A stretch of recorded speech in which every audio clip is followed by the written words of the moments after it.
how do you measure the ROI of a fresh coat of paint on the outside of your building? Well, you don't. Right. The one challenge that I have with social media is the ROI question. Mm-hmm. It's like our work pays for itself. I can draw a line between our services and dollars in our client's bank account. Mm-hmm. And it's very easy to demonstrate. It works. And when they see it work, they don't cancel their contracts because if it's paying for itself, it's free, right? I mean, that's sort of my pitch anyway. Right. But with social media, you really can't do that because branding is an investment in your own credibility, which we've discussed before. Mm-hmm. And so how do you measure the ROI of a fresh coat of paint on the outside of your building? Well, you don't. Well, how much do they invest in their logos, in their signage, in their apparel, right? There's a lot invested in brands. And social media, it can be difficult to, put really hard dollars to it, but you can look at your basic metrics, but look at how many people came to your site from these social media channels. And then you can follow that visitor to if they converted. It can also, we do a lot of LinkedIn in that B2B space. So a lot of times the salesperson will say, how did you hear about us?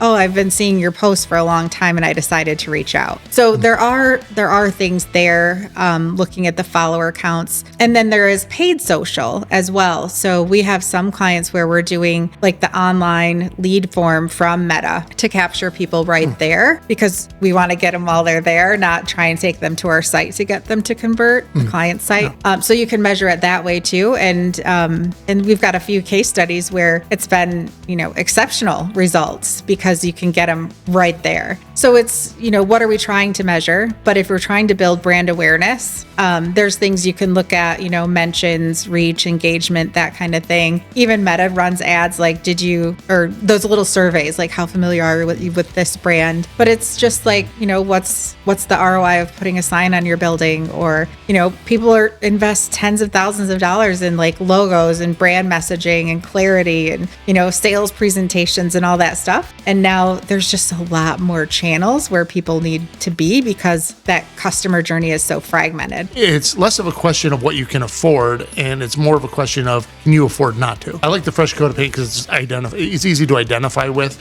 and like what's going to happen if the outside of your building looks terrible. It's a representation of your brand, just like everything else, just like the logo on your